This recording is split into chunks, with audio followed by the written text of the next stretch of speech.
आ गई तू। माँ बहुत भूख लगी है, कुछ खाने को बना दो जल्दी से। बता क्या खाएगी? माँ सबसे जल्दी तो मैगी बनती है ना। मुझे पता था कि तू मैगी ही खाएगी। चल हाथ मुंह धो ले, मैंने पहले से ही बनाकर रखी है तेरे लिए। सच में माँ, मैं बस अभी आई फिर तो। ये कहानी है रिया की, जिसे मैगी बहुत पसंद थी। वो हमेशा खाने के लिए अपनी माँ से मैगी ही मांगती थी, और जब घर में कोई नहीं होता था तब भी वो खुद मैगी बनाकर खाती थी। ऐसे ही वक्त गुजरता चला गया और फिर वो दूसरे शहर जाकर हॉस्टल में रहकर पढ़ाई करने लगी।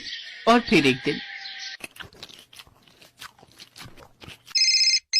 हेलो रिया, क्या कर रही है? कुछ नहीं माँ, बस नाश्ता करके कॉलेज जा रही हूँ। अरे वाह, क्या बनाए नाश्ते में? वो माँ, मैंने मैगी ही बनाई होगी। हाँ माँ, थोड़ी देर हो रही थी तो मैंने सोचा कि मैगी ही बना लूं। अरे मैगी की भूखी, तेरा पेट कब भरेगा इस मैगी से? पेट तो बहुत अच्छे से भर जाता है माँ, बस मन ही नहीं भरता। जब से रिया हॉस्टल में आई थी तब से ही वो दिन रात बस मैगी ही खाती रहती थी। ना तो उसने कभी कुछ और बनाना सीखा और ना ही सीखने में रुचि ली। ऐसे ही उसका कॉलेज भी पूरा हो गया और फिर वो अपने घर लौट गई। फिर एक दिन, सुन जल्दी तैयार हो जाना, ठीक है? क्यों, क्या हुआ? कहीं जाना है क्या? अरे पगली, बताया तो था आज लड़के वाले आ रहे हैं तुझे देखने। क्या माँ, मुझे अभी शादी नहीं करनी। अभी नहीं तो कब करेगी? बुढ़ापे में क्या? चल जल्दी से तैयार हो जा। सरला के कहने पर रिया तैयार हो गई। सुधीर और उसकी माँ कुसुम उसे देखने आए। रिया की सुंदरता देखकर सुधीर ने उसे फौरन पसंद कर लिया और फिर 2 महीने बाद उनकी शादी की तारीख भी तय हो गई। इसी बीच सुधीर और रिया बाहर घूमने गए और फिर एक होटल में। तुम क्या खाना पसंद करोगी? मैं तो राजमा चावल खाऊंगा। वो यहाँ मैगी मिलती है क्या? हाँ मिलती ही होगी, पर होटल में आकर मैगी खाओगी? हाँ, क्यों नहीं। चलो ठीक है, जैसी तुम्हारी मर्जी।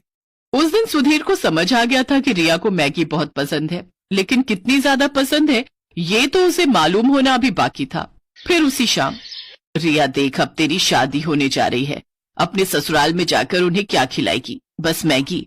अरे कुछ तो खाना बनाना सीख ले, वरना तेरी सास तुझे धक्के देकर घर से बाहर कर देगी। हाँ माँ, कल से मुझे खाना बनाना सिखा देना, ठीक है? रिया को कभी खाना बनाने में इंटरेस्ट नहीं आया। उसने जब बहुत आसानी से अपनी माँ को कहा कि वो कल से ही खाना बनाना सीखेगी, तभी उसकी माँ समझ गई थी कि वो जरूर कोई तिकड़म भिड़ा रही है। शादी को अब बस 10 दिन बचे थे और अगले ही दिन रिया की 4 सहेलियां उसकी शादी के लिए उसके घर में आकर रुक गईं।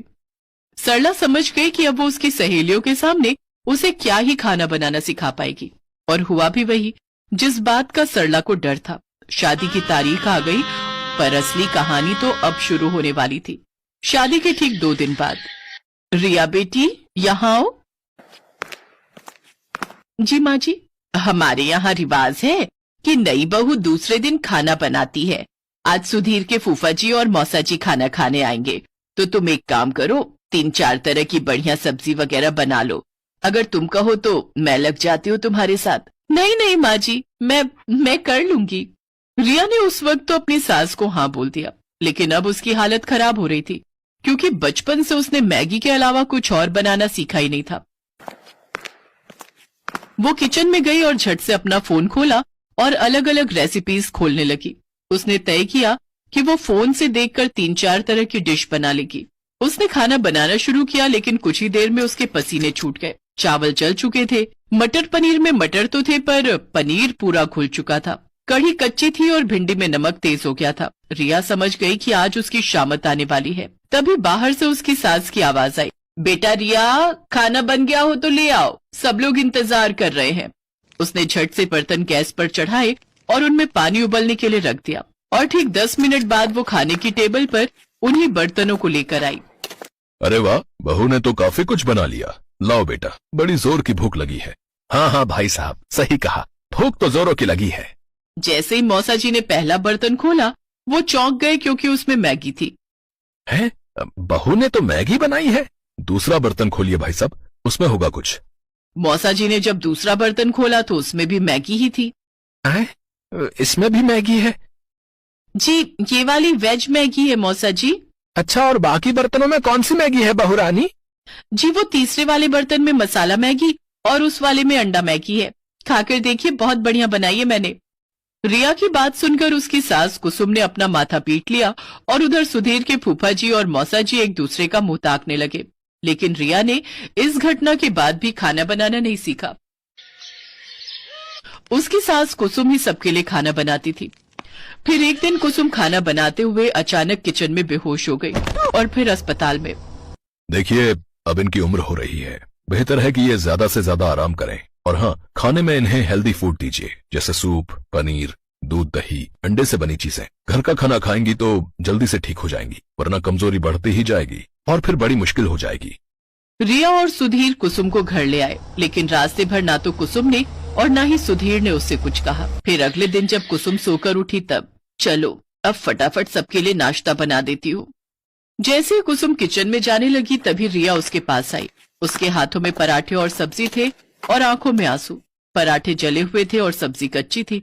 कुसुम ने मुस्कुराकर रिया के सिर पर हाथ फेरा और बोली, कोई बात नहीं बेटा, ऐसा करो, मेरे लिए कुर्सी डाल दो रसोई में, मैं बताती जाऊंगी और तुम बनाती जाना, फिर देखना सब ठीक से बनेगा। उस दिन से कुसुम रिया को हर रोज खाना बनाना सिखाने लगी और रिया भी अब दिल लगाकर सीखने लगी। 6 महीनों तक रिया ने मैगी को हाथ तक नहीं लगाया और अब वो बहुत बढ़िया खाना बनाने लगी। उसकी सास कुसुम भी अब पहले से तंदुरुस्त हो गई थी। फिर एक दिन जब रिया अपने कमरे में थी तभी उसकी सास वहां एक कटोरा लेकर आई। लो रिया, खाना खा लो। अरे माँ जी, मैंने खाना बनाया हुआ है, आपने क्यों? अरे मैगी बनाई है तुम्हारे लिए, मुझे भी तो तुम्हारा थोड़ा ख्याल रखना चाहिए ना,